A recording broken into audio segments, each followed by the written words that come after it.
नमस्कार दोस्तों, Indian technical training centre में आपका स्वागत है। आज हम लोग बात करेंगे hot and cold water cooler के बारे में। जो हम लोग ठंडा पानी और गर्म पानी पीते हैं, यानी कि ठंडा के मौसम में गर्म पानी और गर्म के मौसम में ठंडा पानी पीने के लिए जो यूज करते हैं, उसी बारे में पूरा डायग्राम बना हुआ है। पूरा मैकेनिकल डायग्राम भी बना हुआ है और पूरा इलेक्ट्रिकल डायग्राम भी बना हुआ है। देखिए वायरिंग भी इसी में बतलाएंगे और पूरा कैसे इसमें पानी आता है और कैसे पानी बाहर निकलता है पीने के लिए, ये पूरा भी इसी वीडियो पूरा कंप्लीट बतलाएंगे। फिर इसके बाद इसे जो अगला वीडियो बनाएंगे उसमें पूरा प्रैक्टिकल बतलाएंगे वाटर कूलर पे। तो पहले इसमें समझ लेते हैं थ्योरी इसका। तो सबसे पहले ये समझिए कि इसमें पानी कैसे आता है। ऊपर से हम लोग क्या करते हैं, जो पानी डब्बा ऊपर से डालेंगे या फिर इस वाटर कूलर में अगर आरओ सिस्टम है, आरओ सिस्टम लगा तो पानी डायरेक्ट इसमें आएगा।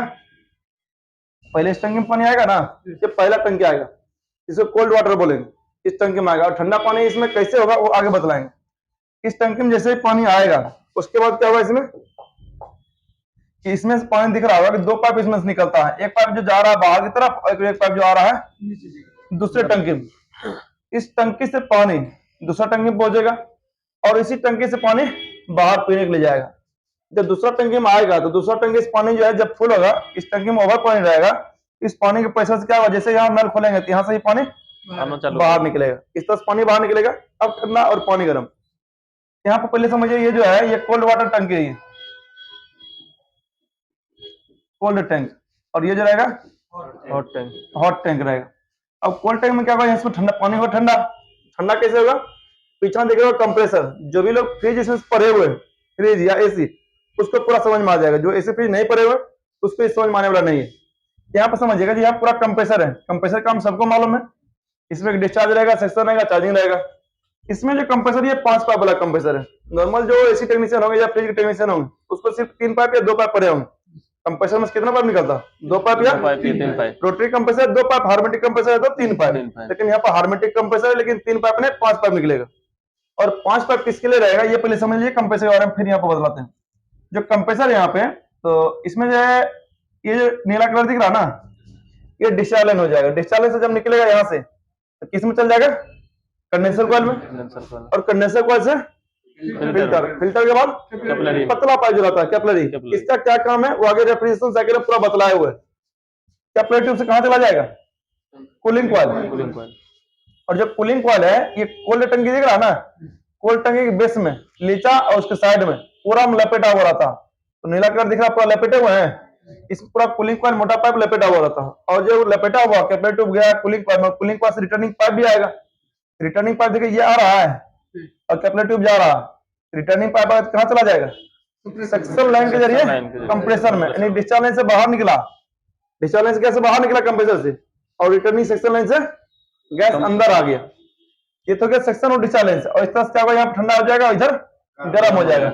जब भी ये कंप्रेसर चलेगा तो ये चीज दिमाग में बैठा लीजिए, जब भी कंप्रेसर चलेगा तो यहाँ पे क्या होगा, ये ठंडा होगा। तो ये जब ठंडा होगा कूलिंग कॉइल तो अंदर का पानी भी ठंडा होगा। अब यहाँ पे है कि 2 पाइप एक्स्ट्रा किस लिए दिया गया इस कंप्रेसर में, 2 पाइप एक्स्ट्रा दिया गया। ये जो दोनों पाइप है कंप्रेसर के सबसे अंदर में नीचे में क्या रहता है, जहां पर ऑयल रहता है कंप्रेसर का ऑयल, उसमें लपेटा हुआ रहेगा, पूरा घुमाया हुआ रहता है। और फिर वहीं से जाता है और वहीं से घूम कर बाहर निकल जाता है। जिसे इसमें देखेगा ये पाइप जो आपको दिख रहा होगा, यहां से बाहर जाते हुए गया है और लपेटते हुए डायरेक्टली बाहर फिर से अंदर चला गया। और ये अंदर पाइप इस तरह से घुमा करके ऐसे बाहर निकल जाता है, यानी कि अंदर के ऑयल को ठंडा करने के लिए। ऐसे समझिए कि वाटर कूलर सबसे पहले यूज कहां पर होता है, ऑफिस में हो गया, कुछ संस्था मंदिर मस्जिद के पास लगा हुआ रहता है, इसी जगह पर ना वो 24 घंटा चलते रहता है, लगातार चलेगा। कोई भी चीज तो मशीन खराब नहीं हो जाएगा। उस मशीन को खराब होने से बचने के लिए लगातार भी चले और मशीन खराब भी नहीं हो, इसलिए 2 पाइप एक्स्ट्रा दिया गया कि कंप्रेसर के अंदर जो है जब गर्म होगा तो उसका ऑयल भी बहुत ज्यादा गर्म होगा। तो ऑयल में जब भींगा हुआ रहेगा तो उस ऑयल का हीट जो है इस आयरन में चला आएगा, आयरन वाला पाइप में। और इस पाइप में जब हीट आएगा तो हीट क्या होगा, बाहर चला जाएगा और बाहरी हवा की वजह से क्या होगा, ठंडा हो जाएगा। तो कंप्रेसर के अंदर हीट पूरा बाहर निकल जाएगा। ये जो 2 पाइप एक्स्ट्रा दिया गया हीट को रिजेक्ट करने के लिए। और ये डिस्चार्ज लाइन हो जाएगा, एक सेक्शन लाइन हो जाएगा, और जो बचा हुआ रहेगा ये मेरा क्या हो जाएगा, चार्जिंग लाइन, जहां से गैस चार्ज करना, प्रेशर डाल के लीकेज पता करना, वैक्यूम करना, पूरा प्रोसेस यहाँ से हो जाएगा। ये बात समझ में आ गया। इसको कैसे चालू करना है आगे बतलाएंगे जब वायरिंग में आएंगे तब। अब यहाँ पे ये समझ में आ जाएगा, जब भी ये कंप्रेसर चलेगा तो यहाँ पे इस टंकी का पानी क्या होगा, ठंडा हो जाएगा। अब आते हैं नीचे वाला टंकी में। अब ये कैसे चालू होगा आगे बतलाएंगे। अब नीचे वाला टंकी में देखिएगा, यहाँ पर लगा हुआ हीटर, ये जो साइड में लपेटे हुए ना डबल हीटर है, उसको सीरीज कर दिए। एक हीटर यहाँ से लेकर के यहाँ तक हो गया और एक हीटर यहाँ से लेकर के यहाँ तक हो गया, तो हर एक हीटर के दो भाग रहेगा, एक भाग इसको एक भाग इसको लेकर आपस में जोड़ दिए, जैसे जुट गया तब बचा लास्टिक दो भाग, ये दोनों लेकर के यहाँ पर जोड़ दिए, हीटर के दोनों पॉइंट पर दे दिए। अब यहाँ पर दिए जब भी इस हीटर को लाइन और न्यूट्रल मिलेगा, हीटर क्या होगा, गर्म करेगा। यहाँ पे देखिए दो तरह का हीटर रहेगा, जो भी गीजर पड़ेगा पूरा गीजर सिस्टम ही है ये। उसमें गीजर में क्या होता है कि ये जो दो पॉइंट दिख रहा, जैसे हीटर को लाइन मिलेगा तो पानी गर्म करेगा, हीटर गर्म होगा तो पानी गर्म होगा।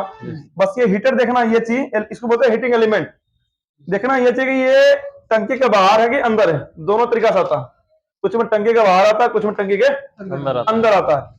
इसमें जो डायग्राम बनाया हुआ है, इसका जो डायग्राम है टंकी के बाहर हीटर लगा हुआ, ये हीटर जब गर्म हुआ तो टंकी के अंदर जो पानी है वो भी क्या होगा, गर्म होगा। अब उसको कंट्रोल करने के लिए कुछ सामान लगा हुआ, तो पूरा वायरिंग के जरिए समझेंगे। यानी सिर्फ आप ये समझना कि इस हीटर को जब भी लाइन और न्यूट्रल मिलेगा यहाँ से पानी गर्म करेगा। अब जो कंट्रोल कैसे करते हैं दोनों को, अब ये चीज हम लोग वायरिंग में समझते हैं, पूरा मैकेनिकल सिस्टम समझ में आ गया होगा जी सर। अब यहाँ पर देखिए, सबसे पहले मेन पावर सप्लाई लेंगे, जो सॉकेट से पावर सप्लाई लेते हैं और डायरेक्टली वाटर कूलम देते हैं।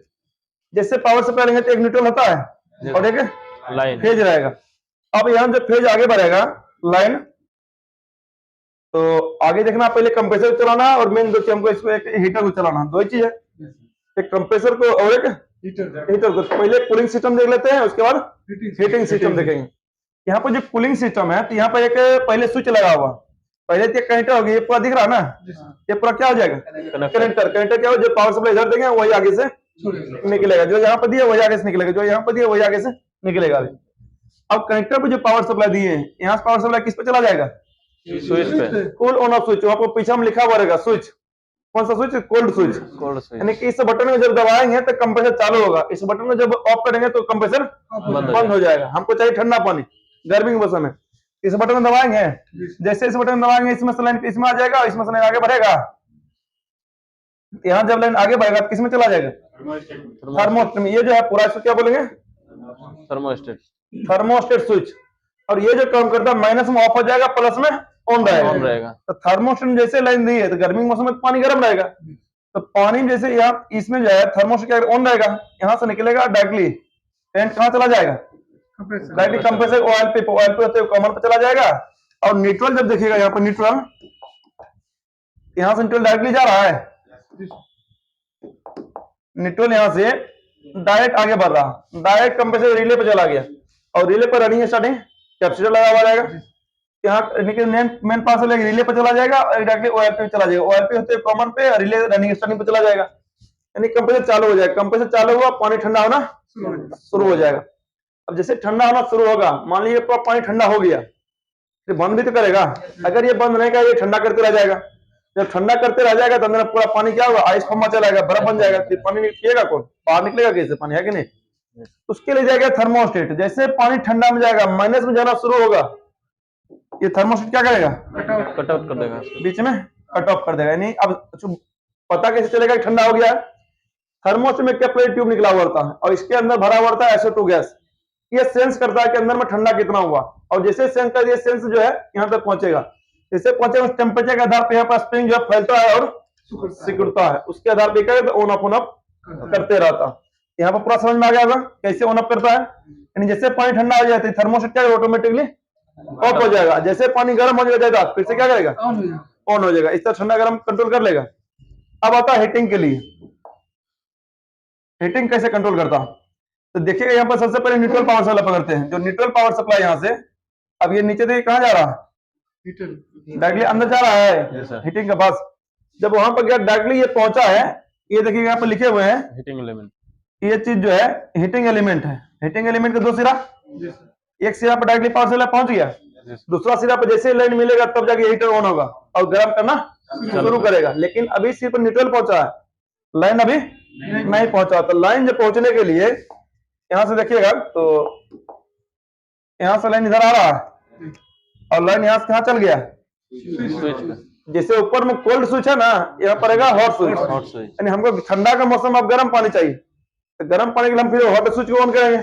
जैसे इस बटन दबाएंगे तो ये करंट यहाँ से क्या होगा, आगे बढ़ना शुरू हो जाएगा, ऑफ करेंगे तो करंट यहाँ पर रुक जाएगा। तो जैसे यहाँ पर ऑन करेंगे हॉट स्विच को, ये बटन जैसे दबाएंगे अब करंट कहाँ बढ़ेगा, आगे डायरेक्ट चल जाएगा थर्मोस्टेट स्विच में। ये तीनों को आगे पीछे भी लगाएंगे, आगे पीछे कनेक्शन भी देंगे, उससे कोई दिक्कत होने वाला नहीं। सीरीज में आगे पीछे कर सकते हैं, उससे कोई प्रॉब्लम नहीं होगा। अब जैसे पावर सप्लाई आगे दिए है यहाँ से, डायरेक्ट किसमें गया? थर्मोस्टेट में। और थर्मोस्टेट में गया तो इस सिरा पे, इस सिरा से थर्मोस्टेट जो काम होता है 0 डिग्री, नॉर्मली 5 डिग्री रखा जाता है। 5 डिग्री सेल्सियस से लेकर के 75 डिग्री सेल्सियस तक, अलग अलग कंपनी में अलग अलग, किसी में 5 से लेकर 60 डिग्री रहेगा, 5 से लेकर 70 रहेगा, किसी में 75 रहेगा, किसी में 80, किसी में 85 मैक्सिमम आता है थर्मोस्टेट सेट करने के लिए। तो हमको गर्म पानी चाहिए कितना चाहिए? हमको 80 डिग्री, तो हम 80 पर सेट कर देंगे। हमको 50 डिग्री गर्म पानी चाहिए, तो हम क्या सेट करेंगे? लिखा हुआ रहेगा, बस पेचकस से घुमाना है। 50 पर चल गया, बस छोड़ देंगे। 50 डिग्री जैसे पानी गर्म हो जाएगा ना, तो ये कट ऑफ कर देगा। कैसे करेगा वो आगे बतलाते हैं। अब जैसे थर्मोस्टेट में जाएगा, अगर पानी मान ठंडा है, ठंडा के मौसम में ठंडा ही रहेगा, और हमको चाहिए गर्म पानी, यहाँ से क्या होगा? इसका मतलब ये ऑन रहेगा, तो ऑन रहेगा तो करंट जाएगा इससे घूमते हुए, और यहाँ से निकलेगा। जब यहाँ से निकलेगा फिर से यहाँ से करंट हीटर में पहुंचेगा, है कि नहीं? इससे करंट निकला किसमें चल गया? थर्मल फ्यूज में। और थर्मल फ्यूज से निकला किसमें चल गया? हीटर में। अब हीटर क्या किया? गर्म करना, पानी गर्म करना शुरू, यानी कि हीटर गर्म होना शुरू हुआ तो पानी भी गर्म होना शुरू हो गया। जब पानी गर्म शुरू हो गया तो हम लोग यहाँ से पानी पी सकते हैं। लेकिन ये चीज ध्यान रखिएगा, इसमें ऊपर वाला टंकी में हमेशा पानी होना चाहिए, तभी यहाँ पानी निकलेगा, नहीं तो नहीं निकलेगा। बस यही चीज।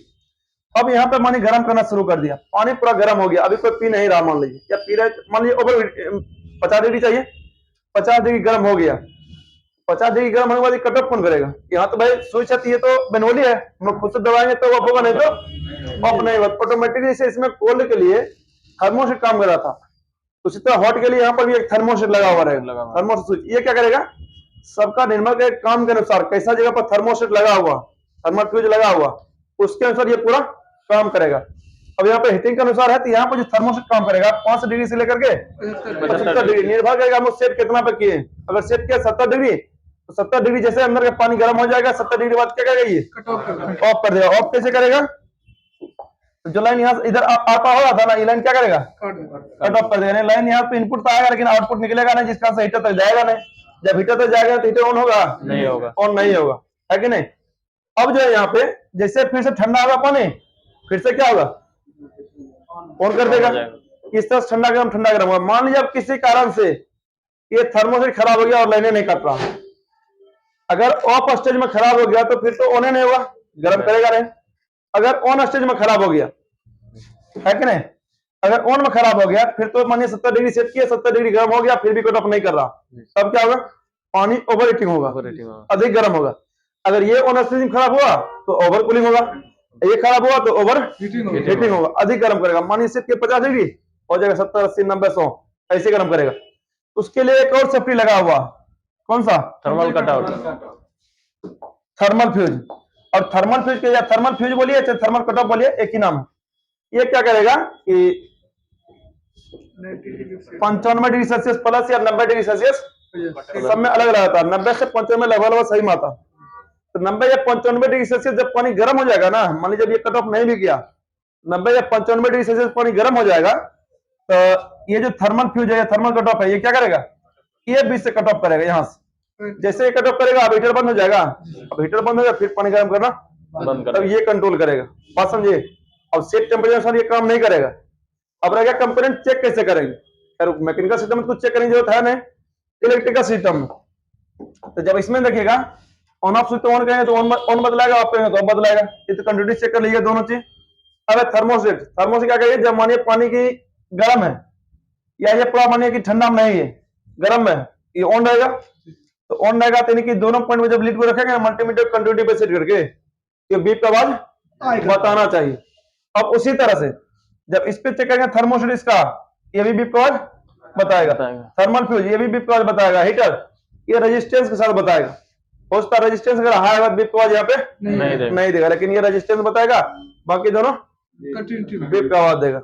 इस तरह से पूरा चीज आपको इसमें चेक कर सकते हैं। अब निर्भर करेगा कि अलग अलग कितना लीटर का वाटर कूलर है, उसके हिसाब से यहाँ पर कंप्रेसर सिलेक्शन होता है, उसके हिसाब से रिले आता है, ओएलपी आता है, कैपेसिटर आता है। नॉर्मली जो कैपेसिटर आता है 4 से 10 माइक्रोफैराड, जो सिंगल डोर फ्रिज में आता है, इसी तरह से इसमें भी लगा सकते हैं। बहुत मतलब लगा हुआ ही रहता है, क्योंकि इसमें रिले जो काम करता है, रिले ही रनिंग स्टार्टिंग का काम करता है, इसलिए कैपेसिटर की इसमें जरूरत पड़ता नहीं। किसी में है तो लगा देना, नहीं है तो भी कोई दिक्कत है नहीं। इससे पूरा आप लोग समझ जाएंगे, जी सर। उससे कर लीजिएगा। बाकी अब जो अगला वीडियो हम लोग देखेंगे कि पूरा प्रैक्टिकली कौन सा कंपोनेंट कहाँ रहता है और किस तरह से काम करता है। वीडियो अगर अच्छा लगा तो लाइक और सब्सक्राइब जरूर करिएगा, कमेंट करके जरूर बताइएगा वीडियो को कैसा लगा।